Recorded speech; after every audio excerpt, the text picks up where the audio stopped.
This is Coke Finlay from Virus speaking to you on Misery Point Radio from Bonnie, Scotland.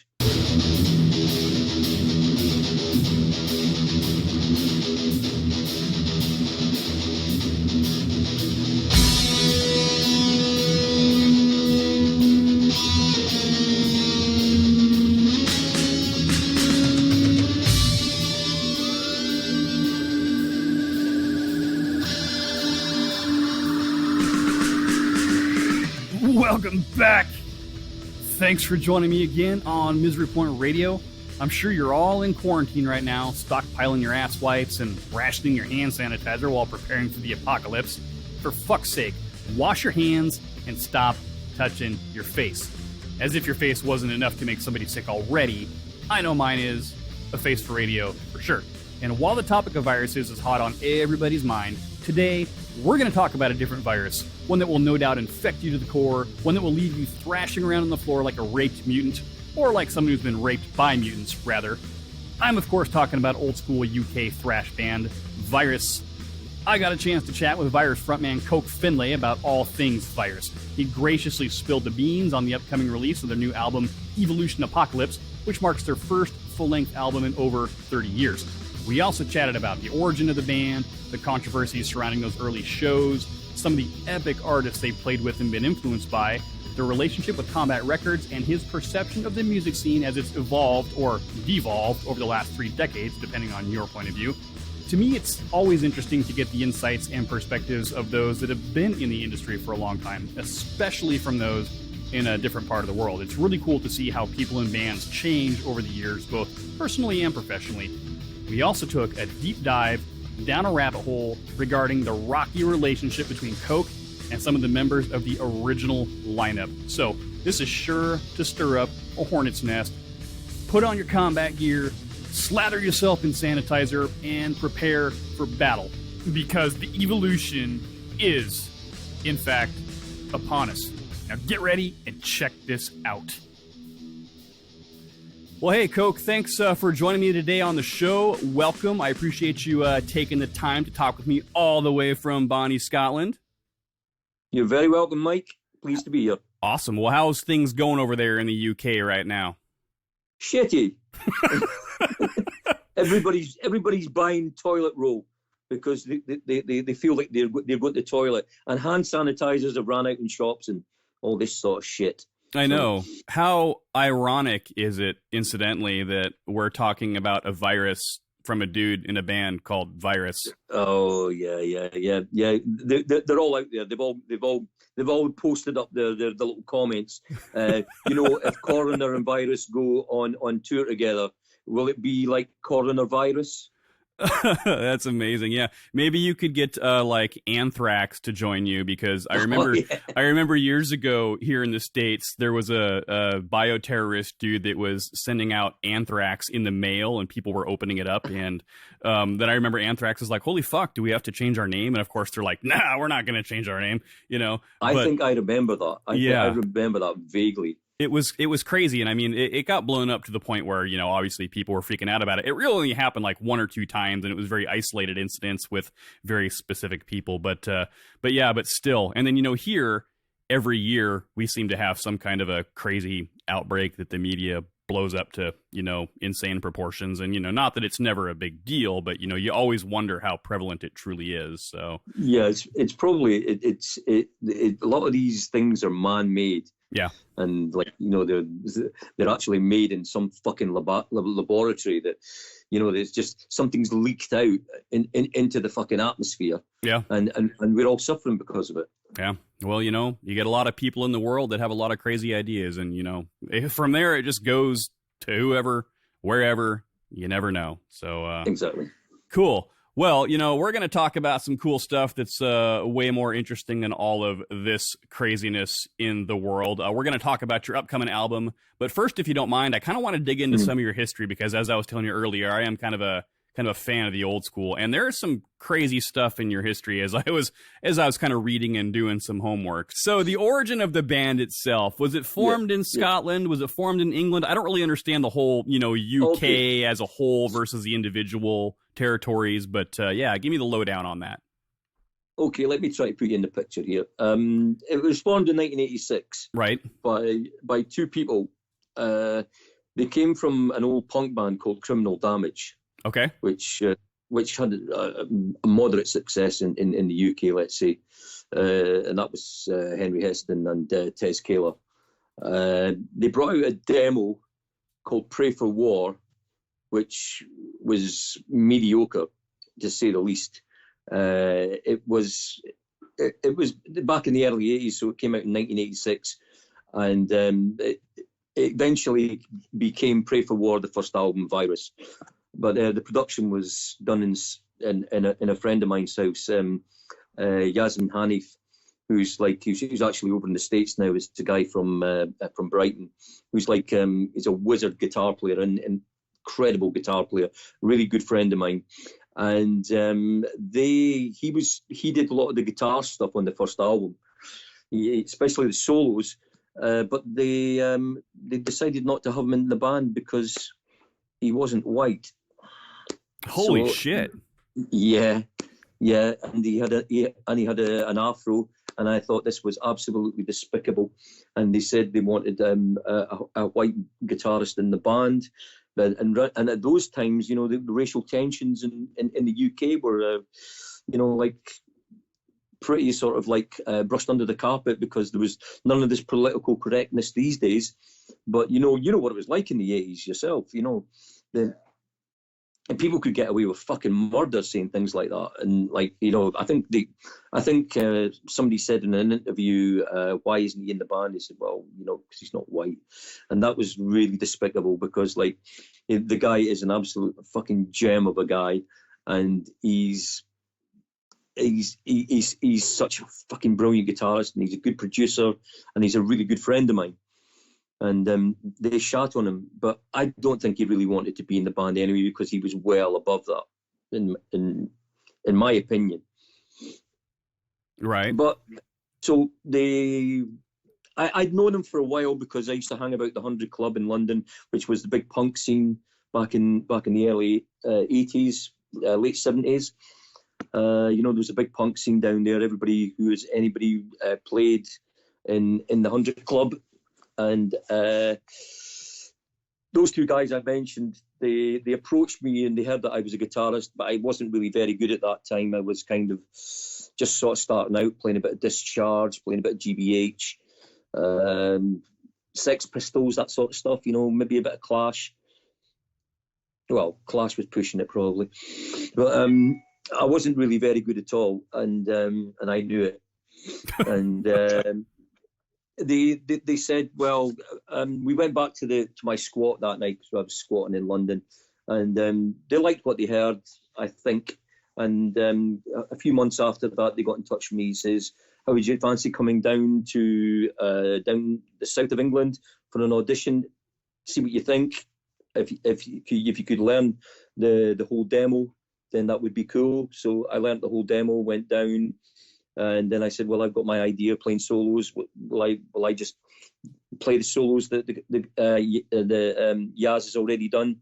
No. You can do what you want. So I basically did what I wanted, and to cut a long story short, they hired me there and then I moved down into a house that they were all staying in down in a place called Eastbourne, which is not far from Brighton. So the band was formed in Brighton. Okay. And so you replaced your friend.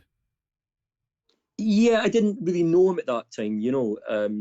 I didn't know the guy at all at that time. But I liked what I heard. His solos were really impressionable on me. I kind of liked that. That's why I really wanted to do his sort of style. But it turned out I didn't. I just did my own thing. Got it. So, and of course, over the years, there's been some pretty massive lineup changes, pretty much leaving you as the sole.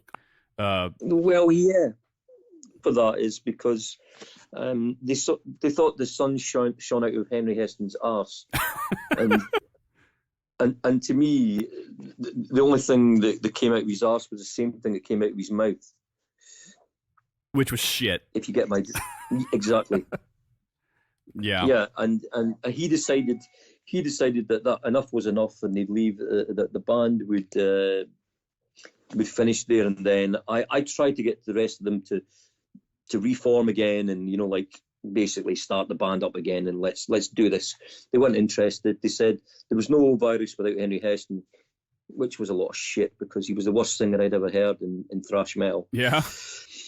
Yeah, he's a dreadful singer, and terrible singer. I suppose as a benefit to more or less all those guys going away now, you also got to do away with the kind of underlying racial overtones that were there, and you kind of take it in a different direction. And there was racial overtones, but also there was we were named in the press as Neanderthal thrash. Okay, which I couldn't blame them for really because it was pretty basic fucking like balls in your face thrash against the wall type thing.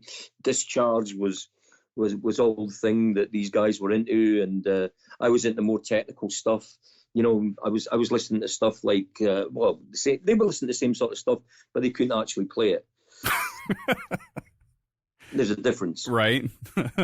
Yeah, I mean, you can see him building up a negative picture of these guys. Sure, like in the press you're referring to. Yeah, it will get bigger as well as we go on. Yeah, I think you know, when I go back and listen to some of the early recordings from back in the day, there was definitely, I mean, there's the thrash element to it, but there's definitely a punk vibe.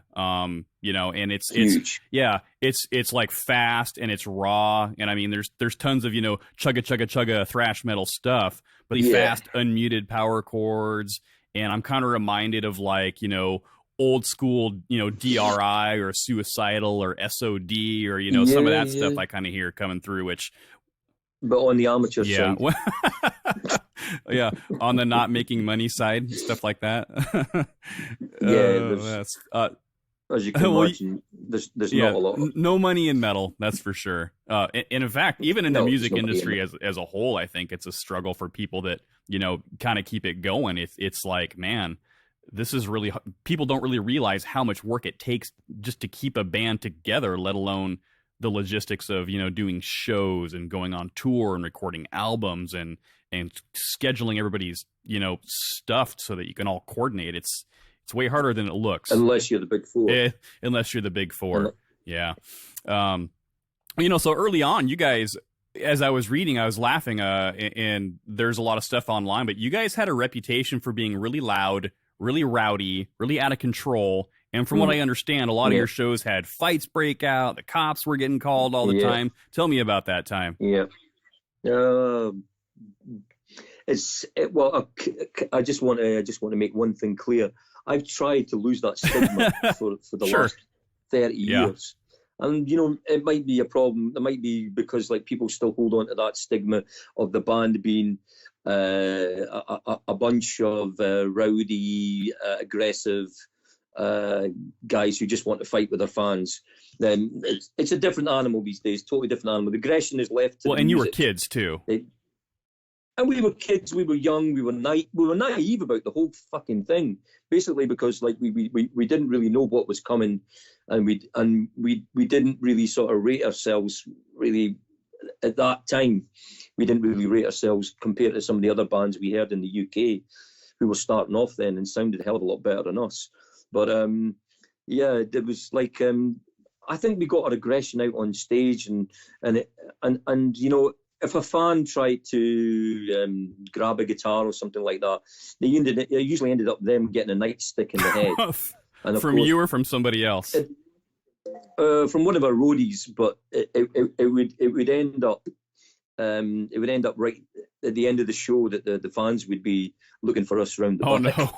So so they'd storm the bus or something like that. You know, we'd have to fight our way out of the situation, and, you know, ended up in casualties. Yeah, that's crazy. So it wasn't a matter of, oh, hey, look, there's a pit going on and people are just kind of moshing and bashing into each other. This was legitimate, like, people were going after each other. Yeah, it was like it was pretty aggressive, pretty violent, and, you know, like a lot of people, you know, like kind of tarred us with the brush of the bad boys of thrash metal, you know, because like and ended up. It was stupid, you know, like you really don't realize it at the time, but it was so stupid fighting with the police. They would come. I mean, I remember we were staying in a hotel in Manchester with Creator, and we were getting a bit rowdy. We smashed the bar up in the hotel, and I ate a couple of goldfish from one of the fish tanks. Tank? Yeah, I was completely fucking splashed out of my head. I was completely drunk as a skunk, and they called the police on us, and I ended up fighting the Manchester police, which really wasn't a good idea. Probably either. Didn't end well for you. Well, I was surprised I didn't get arrested, because I thought I was going to get arrested, because I was resisting arrest, and they basically, our manager basically calmed it down, but the police basically said something to them, they'll go straight to their beds, that sort of thing.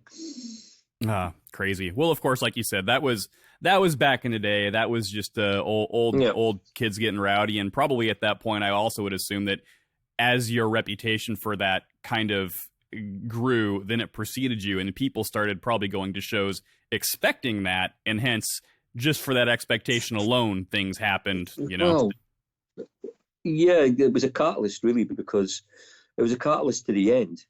Basically, because like a lot of promoters wouldn't hire us. They just wouldn't take us on shows, because they thought their shows were going to end in violence. So they tended not to book us. Yeah.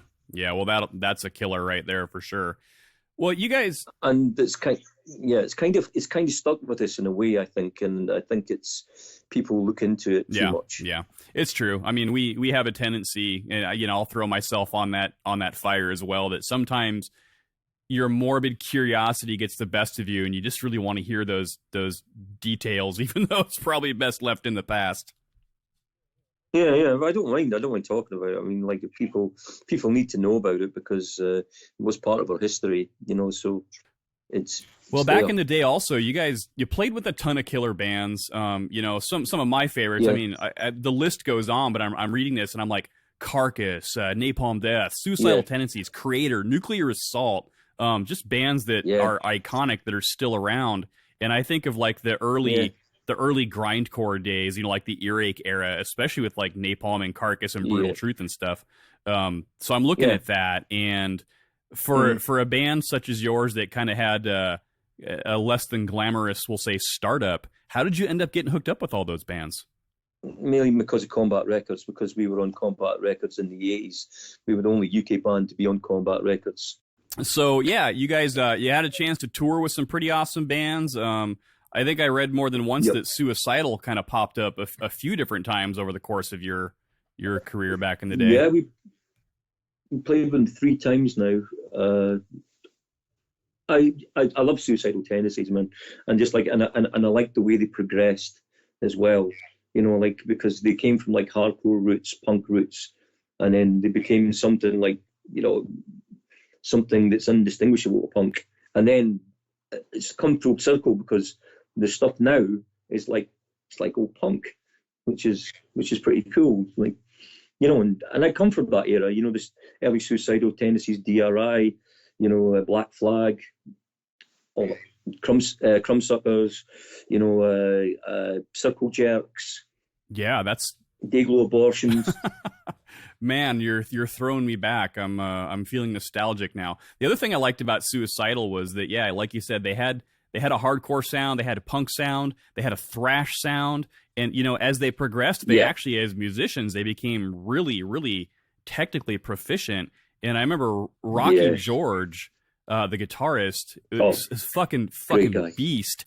And I remember watching him play. I saw them live when I was a kid, and he was so fast and so technical, and it looked like he wasn't even trying. I mean, it was so natural. No. And the rest of these guys are jumping around and being crazy, and he just stood there super chill, ripped out these fucking riffs and solos. And they were pretty groundbreaking, back in the day as well, for, breaking different kinds of lines and stuff like that. So I've been a huge fan of them, for years. To this day, I still, every time somebody says all I wanted was a Pepsi, I just fucking start laughing. And, half the time people don't even get the reference. But Pepsi jokes. If you don't know them, they never will. Pepsi jokes abound for sure. So, So now officially, you know, fast forward many moons later, who is officially in the lineup with you right now? Okay, well, this is actually cool because for once I've got a kind of a steady foundation. All the guys in the band are actually from my town in Scotland, so I've kept it local, and I really wanted to keep it local for a reason because I've known a few of these guys for many years. I've got Stuart Grassi on bass. I've got Rob Sanchez on rhythm guitar, and I've just got a new drummer who's an absolute beast of a drummer, Liam Hasty, who spent most of his life in Tel Aviv in Israel, but he's got a Scottish accent. His dad's Scottish and his mum's half Palestinian and half Israeli. That's crazy. Can you believe it? That's a crazy fucked up world. That's amazing. I love it. Yeah. And so this lineup you've got is you feel strong about it, like this is a solid foundation. Yeah, I think so. We had a session guy for a while, and I truly he went on tour with us, and I truly believed that he was going to be staying in the band, but you know he's into his own thing, does his own thing. He's more genty than the thrash. The guy actually recorded the last album with us. Oh, okay. But he said he only wanted to be a session guy, and this kind of music wasn't for him. But he did an amazing job, and I kudos to him for doing it. Yeah, that's. Although I always like when people from like different styles and different backgrounds, they kind of bring a little bit of extra craziness to the soup, and I think it helps the bands with you know, more musical diversity. And sometimes you try ideas that you'd never in a million years think that you'd go for, and then all of a sudden it becomes a part of who you are, and it helps the band evolve. So I think that's it totally does. You know, and then so you got these new guys, and I meant to ask you earlier, but there was a break in the band for a long time before you reformed. And so what was it that made you want to say, fuck it, let's do this again? Well, there was a friend of mine for a while in Scotland. He said, "Look, man, I'm a massive Virus fan. You know, you got to get the band back together again." And I said, "You know, it's fucking it what's done is done. You know, I don't know if the other guys with the original lineup if they'd want to do it or not." He said, "Well, fuck it, just do it yourself, man."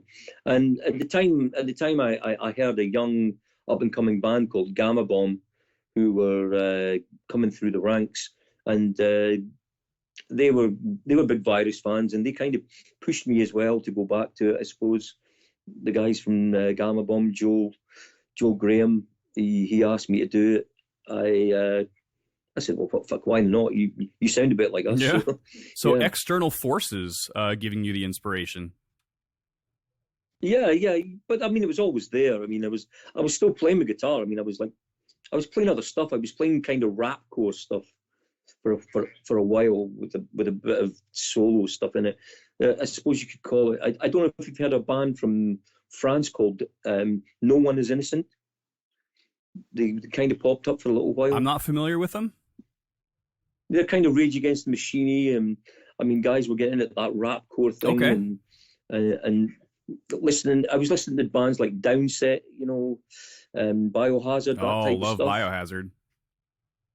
Yeah, I was getting into that groove thing, you know, and I thought, well, you know, why not try something along those lines and mix a little bit of the Rage Against the Machine element into it as well. It seemed to work for a little while, but we did a little EP, but and it sounded okay. It was a little bit different. I suppose we were listening to a little bit of System of a Down in there as well, you know, because a few guys in the band at the time were heavily into System of a Down, which I suppose influenced our sound. Yeah. Well, that's cool. I mean, you'll always have your old school influences, but you know, as you progress and you learn about new acts, then System of a Down was crazy popular for years, you know, and God, so I can only imagine that and you know, and what they're like Armenian or something, so they just kind of came from out of nowhere, and that was awesome. So and they brought the Armenian tint to go with it as well in their music. You know, the kind of like ethnic sound, which appealed to me because it was something different, and I like things that are different. But you know, with thrash, this is what I say: why fix something that if isn't it ain't broken? don't fix it. You've got all these subgenres, and okay, you've got the black thrash, you've got death thrash, you've got there's too many subgenres, and I think it's diluted the sound too much, and it just takes away from the essence of thrash. Thrash is thrash, always will be, and that's what Evolution Apocalypse is all about. Back to the old school of thrash. Well, that's a perfect segue. You know, so you're getting ready to release your first full length album in like what 30 years, 31 years, something like that. 32 years. 32 years. So the first full length, I mean, the last recording you did was back in 2013 with a new strain of an old disease. So that's it. Which, by the way, did you do a cover of a Proclaimers song? Please don't remind me, but yes. So I haven't heard it, but I want to hear it. I mean, it blows my mind, but I mean, obviously being from Scotland, I'm sure they're popular, but tell me how you take a song from a band like that and, I don't know, thrashify it, if that's what ended up happening, or was it supposed to be something it just kind of popped up out of nowhere and said, fuck it, let's do it? I just thought, turn the thrash up to Mach 4, and then just watch it run from there. You know, basically it was like I just wanted to do something different with it. You know, it was like we played it at rehearsals, and we kind of like jammed it at the end of sets in the early reincarnation of Iris. And people said, "Oh, why don't you do that song? Why don't you do that song?" We just jammed it at the end of a set or something, you know. But people really wanted to hear it, and I thought, why? Yeah. You know, and so we decided to do it because we've done songs like the Munster Mosh and on Force Recon, which people still ask for these days, and we've actually got a new one. We're doing like another funny track on this album as well, which is called Defective Detective, The Ballad of Inspector Gadget. I like the fact that you guys are just having fun with stuff, and I think a lot of times people get so wound up in the business side of things and the serious side of things that you can kind of forget to just chill the fuck out and have some fun with it. So that's what thrash was all about. That's what it was all about. So it was all about getting drunk, taking lots of drugs, and fucking a lot of women, and if you were that good looking. I never got many. I was lucky if I got one tour, and then we ended up just having a good time. But then again, it like your playing suffered. I think your playing suffered. I know like a lot of guys were into the smoke and that. I was never into that sort of thing. I was never really into the drug sort of thing at all when I was with Virus. I was more interested in getting the music out there and playing fucking tight as the bollocks, and we really, really weren't tight because we drank too much. Yeah. So, new album coming out, Combat Records again, April 18th, Evolution Apocalypse. So give us a scoop. After a super long break, when was it decided that you were actually going to do a new album? And then how did Combat come back into the picture? Well, the album was like, there was a thought process going into that for a long time. For at least the last 5 or 6 years I've been working on it. It was just finding the funding to get it out, and you know, and we tried the thing you do online, I don't know what you remember, you know, I know you know what what you call it, the funding thing, crowdfunding thing. Yeah, crowdfunding. We tried that. It fell on its arse. We didn't get as much as we thought we'd get, so that fell through. I was still writing stuff, and we were writing stuff. I had new members in Dundee in Scotland, but when I came back to Dundee from London, I still had a few tracks that were running around in my head, and I got them down on my phone and said, well, I could work on these, but it was never anything essential that I was going to bring out an album.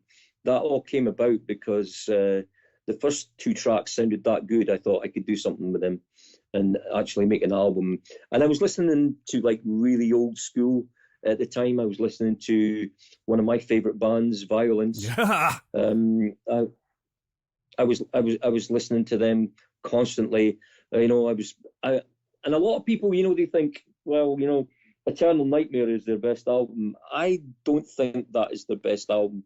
I think Pressing the Masses stands out to me in spades. I don't know, I know people disagree, but it was a massive step up, I think, when they brought out Oppressing the Masses, and it's just an absolutely classic thrash album. It's funny that you mentioned Violence. I am literally going to North Carolina next week to see Violence and chat with Sean Killian. Yep. So yeah, if you see Sean Killian, tell him, where's my fucking t-shirt? I gave him a Virus t-shirt, and I was supposed to get one back in reply, and his wife was supposed to reply to my email. She didn't reply to any emails that I sent, and she said, "Oh, send me an email. We'll send you a t-shirt." Dana, I still haven't received. How long that ago t-shirt. was this? It's probably a good 6 months Oh, okay, ago. Recently then. I was thinking you were going to pull something up from 30 years ago. Where's my fucking shirt? I wish it was. That's awesome. Then I really would have a board pick. Oh yeah. As of that, I can't complain. So yeah, that, and they're one of those bands that also from back in that mid '80s, early '90s time frame that just gained insane amounts of popularity, and they're a cult favorite, at least here in the States for sure.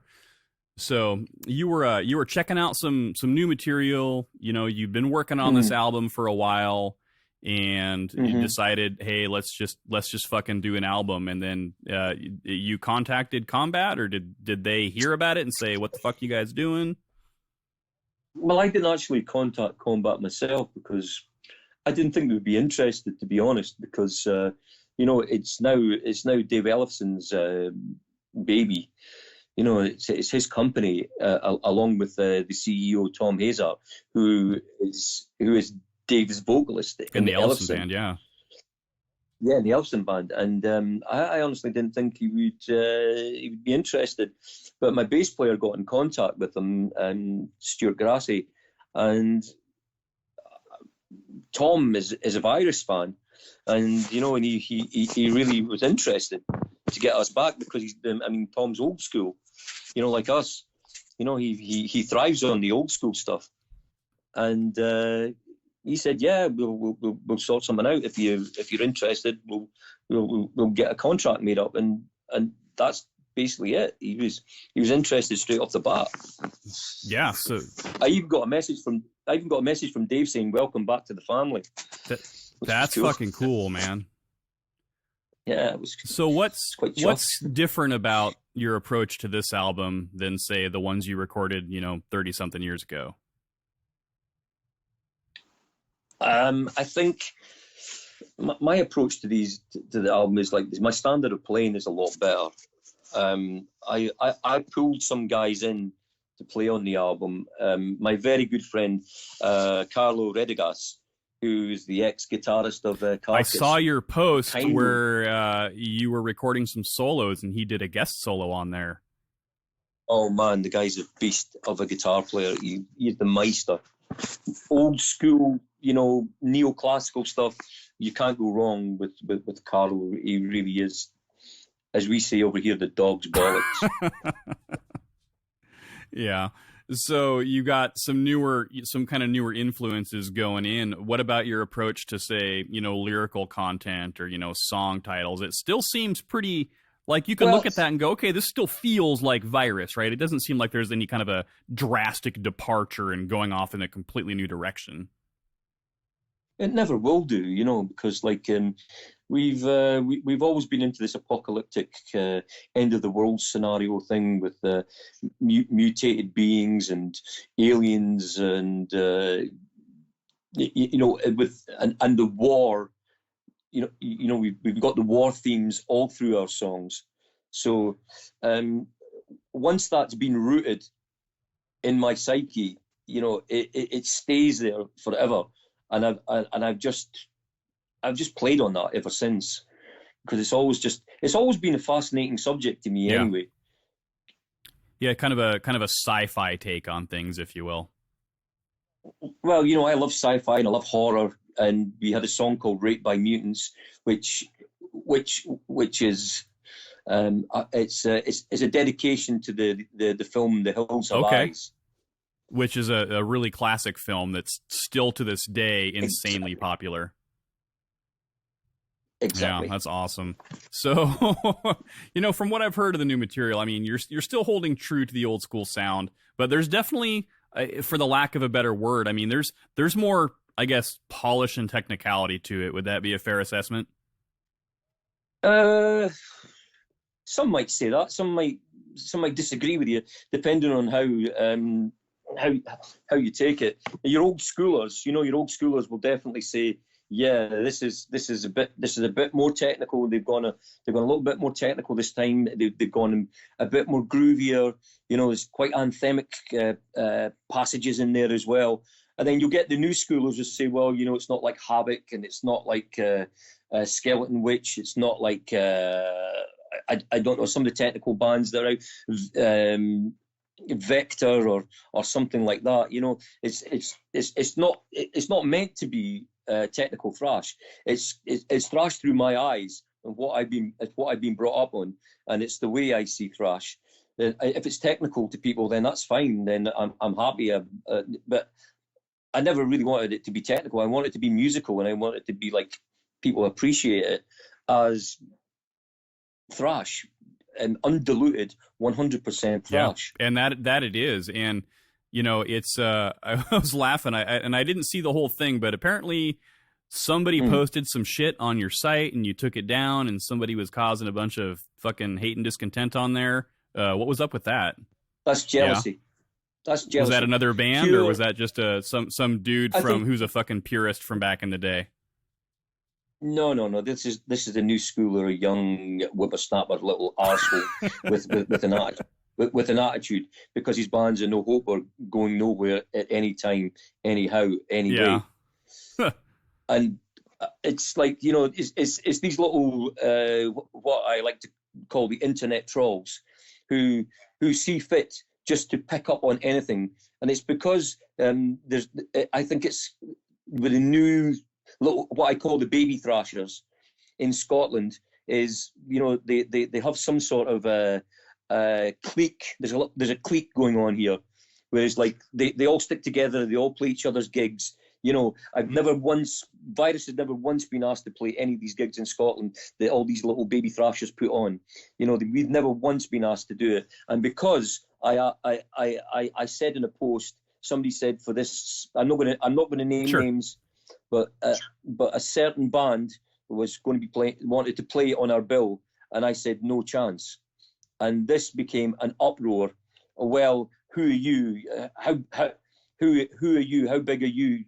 Who are you to say that about this band who are excellent? They're legends in today's thrash. And I basically said to them, do your fucking homework and see who we are. It's simple. Just do the fucking research. You don't know who the fuck we are. Come and see us play.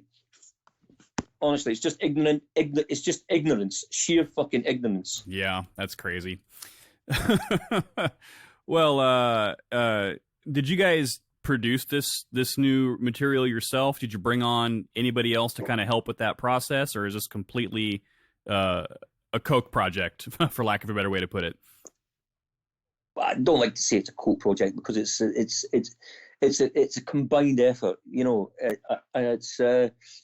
I wrote the stuff, and I'm not trying to be big headed, because I'd written this stuff even before members were in this band. It's been a long process, so. But, it's been pretty long and quite arduous, and it's taken a lot out of me, physically and mentally, because I do suffer mental health, like millions, hundreds of millions of people do.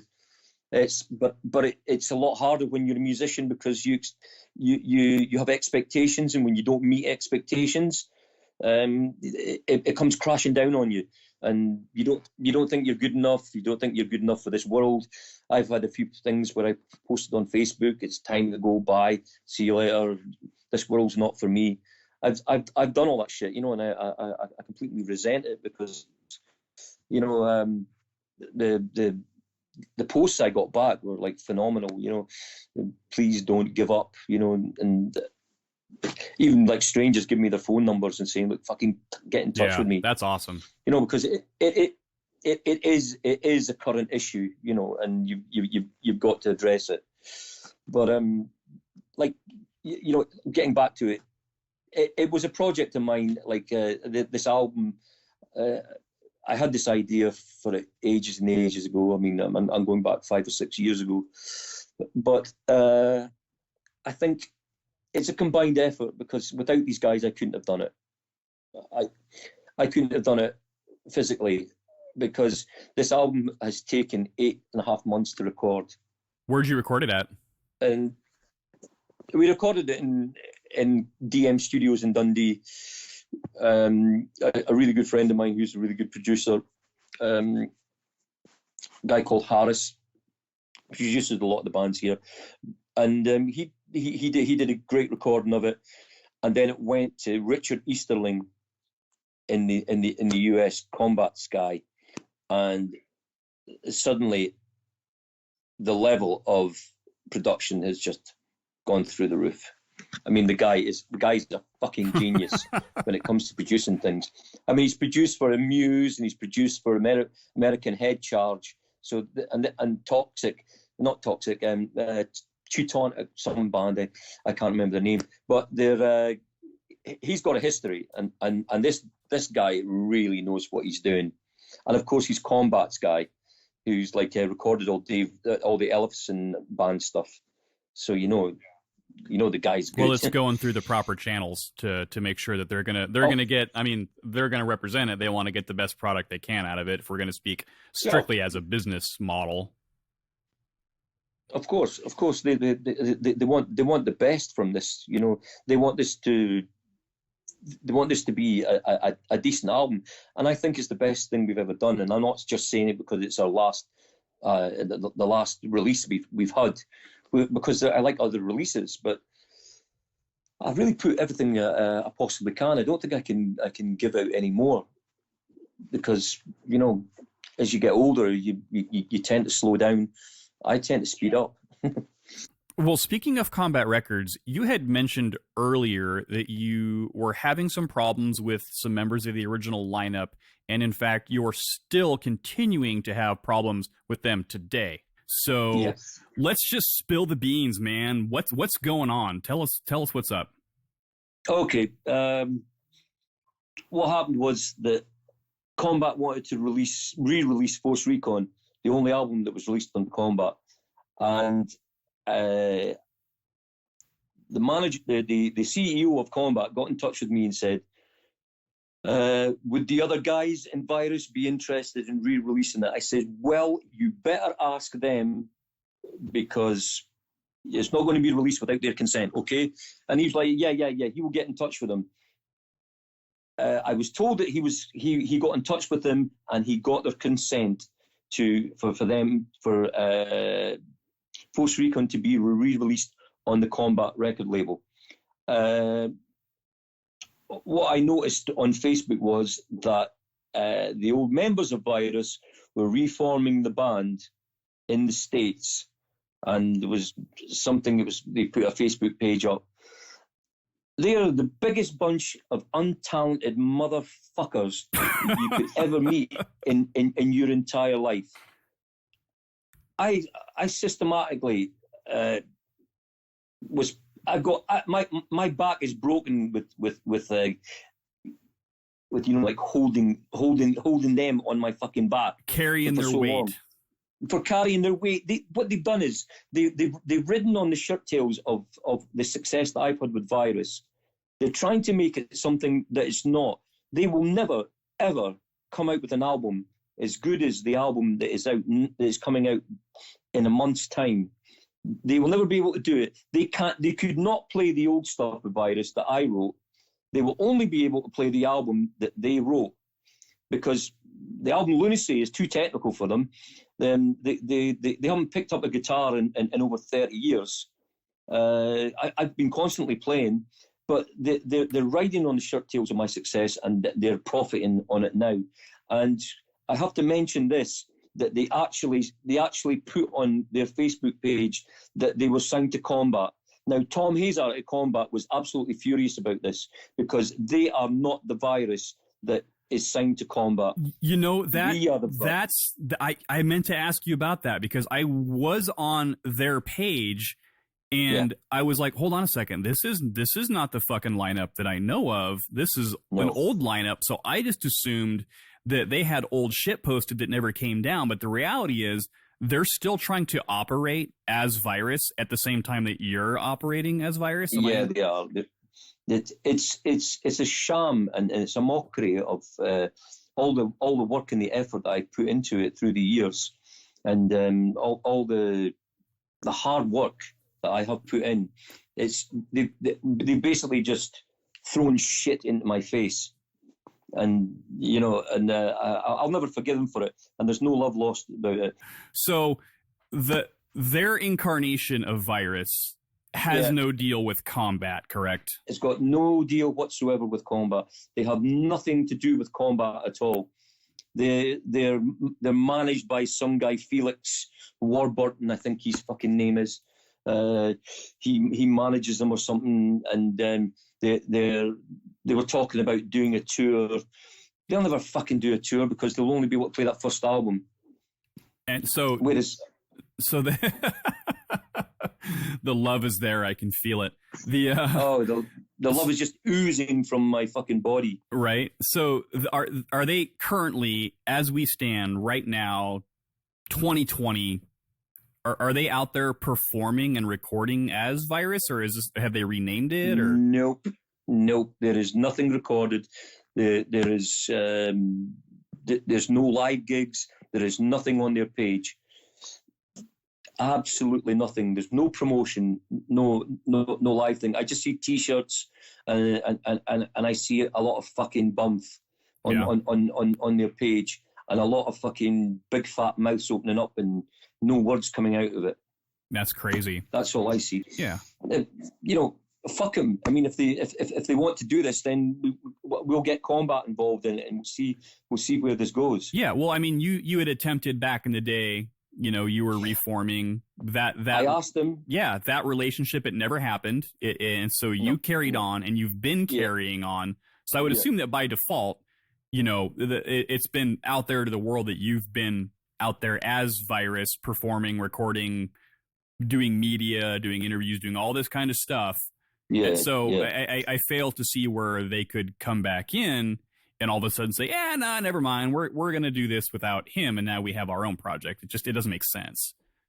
Well, they've actually labelled it as the original Virus. Okay. And if I want to be perfectly clear about this, they never did one concert as a Virus without me, because they never gigged before I joined the band.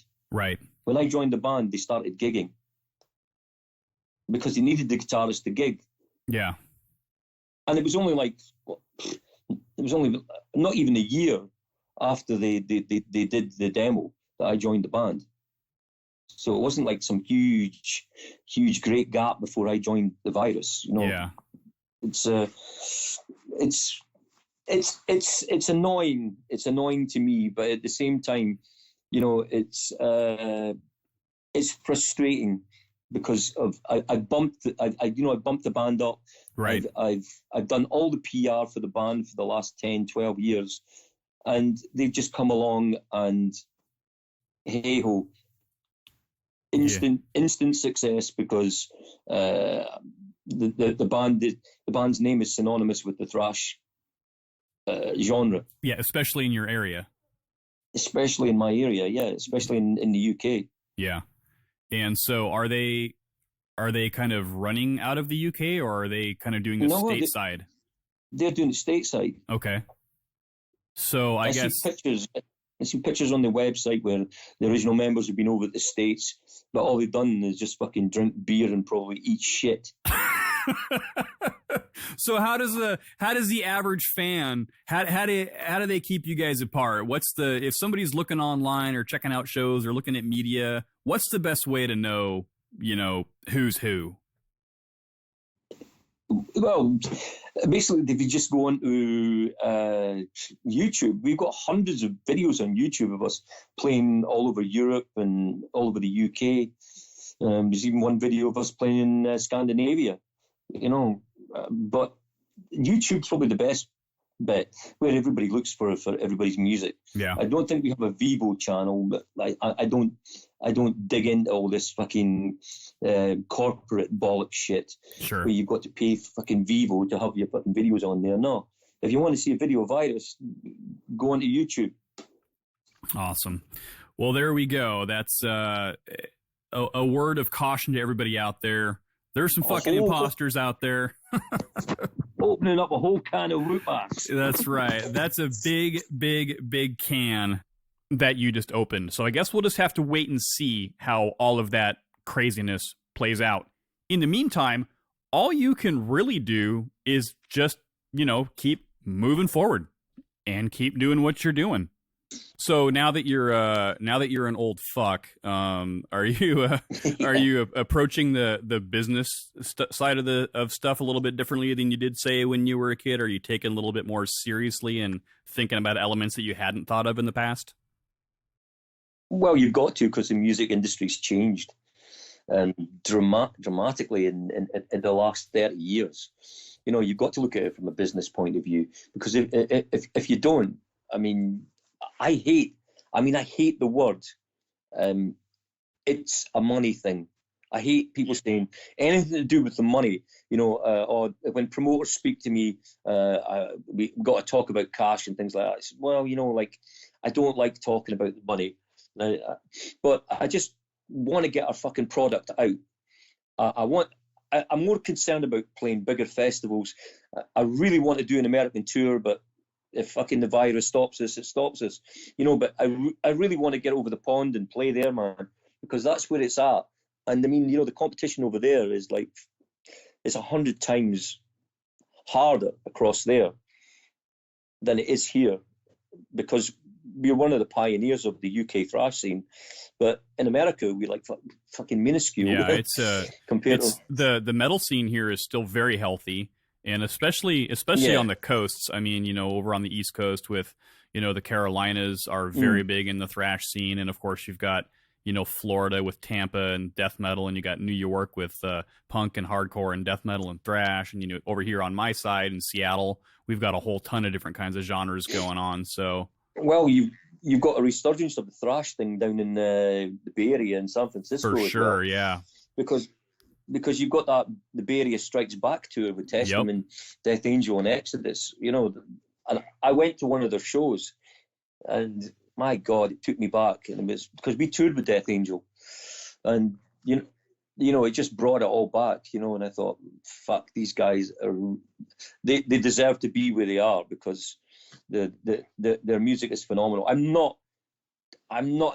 don't like the new style that some bands try to emulate. They try to follow a bandwagon like a lot of the older bands, and they're trying to be something that they're not. I don't get it. I'm not a huge fan of the new Sacred Reich album. I'm not a huge fan of the new Exorder album. I'm not a huge fan of the new Zentrix album. They're trying to be something they're not, and it's. It to me, it doesn't work. It doesn't float my boat. It doesn't move my bowels. Yeah, it doesn't move your bowels. No, it doesn't make me want to shit myself every time I hear it. Awesome. Well, now that we've established that, so what do we expect out of Virus here in 2020? What's the plan? What do we look forward to from you? Well, theoretically, touring, hopefully a lot more publicity than we've had, because we've been in the shadows of some other bands, and it's not fair. because we've got a really, really good album, and it's going to turn a lot of people's heads. People are going to think, wow, this isn't the same band that did Force Recon or Lunacy. Wow, man, yes, it is, because I fucking wrote them, and like it's really going to turn heads in the media, but I think more so I want the fans to think these guys have got something, and bring it to a new generation, and they're all just like they listen to like Bonded by Blood and Havoc and and all these new bands of Toxic Holocaust and all these new thrash bands, Evil, Gamma Bomb, Metal Messiah. The list is endless, and you've got bands in America that are coming out. There's a new band from Belgium who are really quite good called Schizophrenia. Who they're I like them because they're old school. They're very, very old school, but they're very young guys, and they've gone along the same sort of angle as we have, which I kind of like. I like to see young bands that are playing the old stuff and try not to be too technical, try not to be too too new school, and like for an old fuck like me, new school is just people got exceptional abilities and playing too hard, trying to be like Megadeth, trying to be like the big thrash bands, the technical thrash bands, Coroner, Toxic, Watchtower, all these old bands who were doing it back then, guys I would never dream of emulating, basically because I don't think it was groovy enough. It wasn't, Coroner wasn't something that you could get into a groove. A Toxic, possibly, but Watchtower, no. Mekon Delta, I could never get into these bands because they were far too technical. SOD, one of my favourite bands, SOD, I mean, the fucking excellent groove thrash. It's like, listen to these guys like this. I love the crossover thing. I love the DRI thing. I played with DRI a few times. Love it. Fucking excellent guys. Really, really nice guys. And and these guys will play like 20 to 30 songs a fucking show. And it never gets fucking old. Well, their songs are short really too. Doesn't. They're like 2 and 3 minute songs. Well, True, but these guys are they're like the Ramones of thrash. They just bang one song after another, straight into it. 1, 2, 3, go. Yeah, DRI. I'm very nostalgic for that era, and they were definitely one of my favorites when the crossover stuff hit, kind of in the late '80s, early '90s, and between them and Suicidal and SOD and MOD and all that kind of stuff. It just that was a fantastic time for sure. So that was a great time. So you're gearing up for the release. Barely a month away. Yeah. You got a launch party coming up. Yeah. I noticed, by the way, the venue is listed at Church Dundee. Now, is that really a fucking church? It used to be a church, yeah. What is it now? It's a gig venue that looks like a church. Awesome. So you guys are all going to be praying before the show, right? Yeah, we'll be down on our hands and knees, but that'll be for a different reason. Nice. Well, anything else that you want to plug today before we let you get back to your life? Well, just when the album comes out, just listen to it and listen to the old virus. Listen to what the virus has become now, the animal that it's become now. I just want basically people to love the album and buy it, and not because of the monetary thing. It's because I want to show people that that we really can play, and I can really write some good thrash, as good as anything that's out there now. I think, in my opinion, it's as good as anything out there now. But that's up to the public, really. Well, from what I've heard of it, I'm excited for it. I think it's awesome. I think people are going to love it. And also want to give a quick shout out to my friend and your friend, Mr. Chris Heap from Heaps of Metal, for promoting you guys quite a bit. Yeah, your manager. And he's been doing a fantastic job promoting He's also just a really Excellent. down-to-earth, cool dude, and I know that he's behind you 100%. So thanks, Chris. Big shout-out to you, brother. And if people want to connect with you online, social media, or the band, what's the best way to do that? Well, the best way, I would like to see the numbers up on the Facebook, which is www.facebook.com/Virus Thrash. I would like people to get more likes on there, because I think we deserve Absolutely. it. Because and you can get in touch with us via the website, which is www.virusthrash.com, or you can leave a message on the Combat Facebook page, or you can contact Combat by www.combatrex.com. Awesome. So check them out. Hop on the Facebook page, like their pages, share it, send them a message, give them some love, and we'll be looking forward to checking out Evolution Apocalypse in April. Mr. Coke Finlay, thank you so much for hanging out with me today on Misery Point Radio. I appreciate your time, and I can't wait to see what the future holds for Virus. Thank you again, brother. It's been an honor. You're very welcome, Mike. Thanks very much indeed for having me. Awesome. Big thanks to Coke Finlay for hanging out. Big thanks to Chris Heap for hooking it up. And a big thanks to all of you for listening and being a part of it. I also want to give a quick shout out to a couple of dudes that left some reviews on the iTunes Apple Podcast site. DNG15 and Dad Pants. Thanks for taking the time. I appreciate the compliments. Y'all are awesome. And Dad Pants, yes, I know sometimes I make you wait for episodes, and I apologize for that, but stay tuned. I've got some really cool stuff happening this year that I think you'll like. And to the rest of you, please, feel free to leave a review on whatever platform you listen and subscribe on. I definitely appreciate that. It helps me out tremendously. And don't forget to like the page on Facebook and share it around. You can also follow the show on Instagram and Twitter. And now I've got an epic treat for you, an early taste of the new Virus. It drops on April 18th.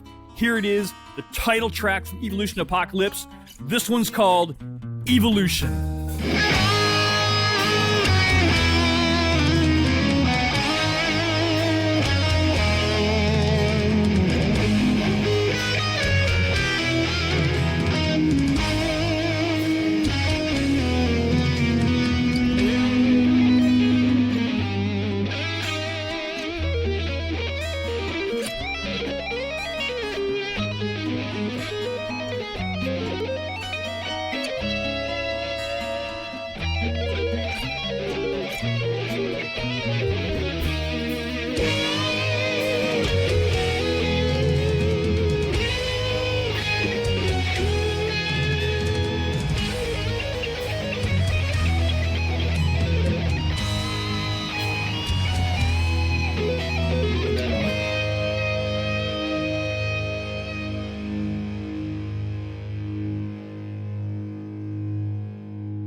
Humanity is dying, technology is killing us all.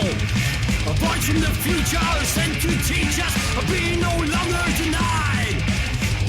Our bodies won't smother the earth, machines are no longer our friends. That life is changing, mutating, devouring, no longer the dominant race. What will become of us all? Will we survive in the end? Man will no longer exist. And I'm evolution apocalypse!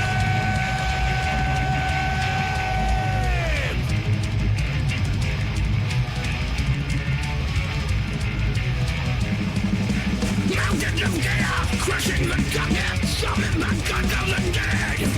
Creating a vortex of passion in this world, demons arise from the depths. The world in turmoil, consumed by fire, madness is out of control. Death and destruction, the universe is silent, planet disease and no soul. What will become of us all? We survive in the end. Man will no longer exist. And I'm evolution apocalypse!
Humanity's dead. Technology tore us apart.